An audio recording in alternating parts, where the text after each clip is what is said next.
and welcome to Reed's Reads, Spider-Man Crawlspace Edition. Come check us out on SpidermanCrawlspace.com.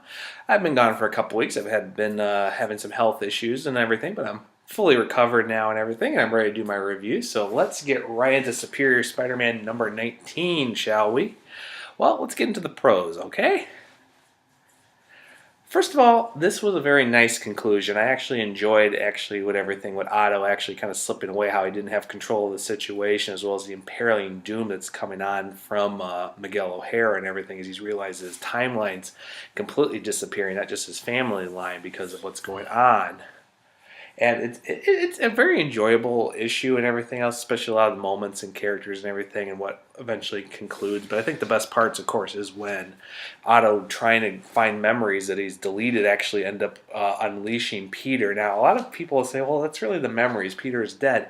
However, if you notice some things and everything, I think it is the real Peter, because the one thing is, if you look back at Superior Spider-Man number 9, you actually see that he was buried in the memories. The memory eraser really didn't get rid of him. He was buried on top of Otto's own memories. So now that he's unleashed them, Peter's kind of coming back, and that actually, I kind of had the feeling that's what was going to happen, that Otto was going to look so hard for memories, it was actually going to start to reawaken Peter inside Otto's mind. So henceforth, that's a really good. I also like the fact, even though everything that happens, the birth of Alchemax and everything that's happened is well done, as well as Miguel getting himself in position to keep an eye on his grandfather, not to mention being Spider-Man stuck in the current 21st century and everything else. I think it's a really nice little conclusion of that and sets everything up, especially if you've looked recently right now, the Superior Spider-Man team up, and Miguel's already front and center for the Superior Sinister Six storyline coming up right here. But that leads me into the cons.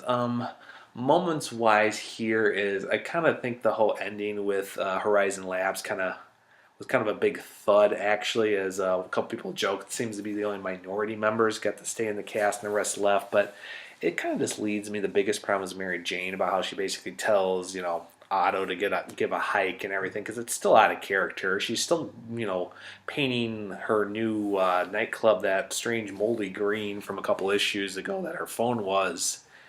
And it just doesn't work. I mean, I liked a lot of the conclusion. Ryan Stegman art is fantastic. I think Slott gave us a nice conclusion to lead into the next couple issues, which are going to lead into Goblin Nation. And speaking of which, there's no resolution from the Green Goblin dressing as the Hobgoblin, even though we know that's coming up pretty soon, the two of them fighting. So there's nothing there. It kind of leaves it. So I'll give the story a B.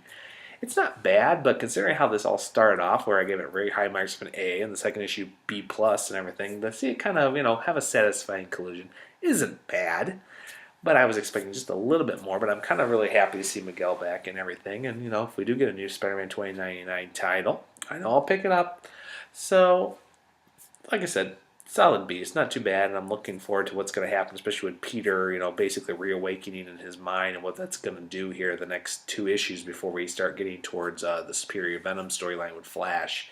There's not much else I can add here. I'm going to throw out some quick shout-outs, though. Definitely pick up Superior Foes of Spider-Man right now, because it's a great series, and some of the stuff that's coming up is really cool, especially after New York Comic Con. And there's not much else to put there. I will be back not too long to do Superior Spider-Man number 20, and hopefully my green screen will also be working. It's been a little bit under the weather as well since I've been out. So I'll see everybody then. Catch you later on the Crawlspace.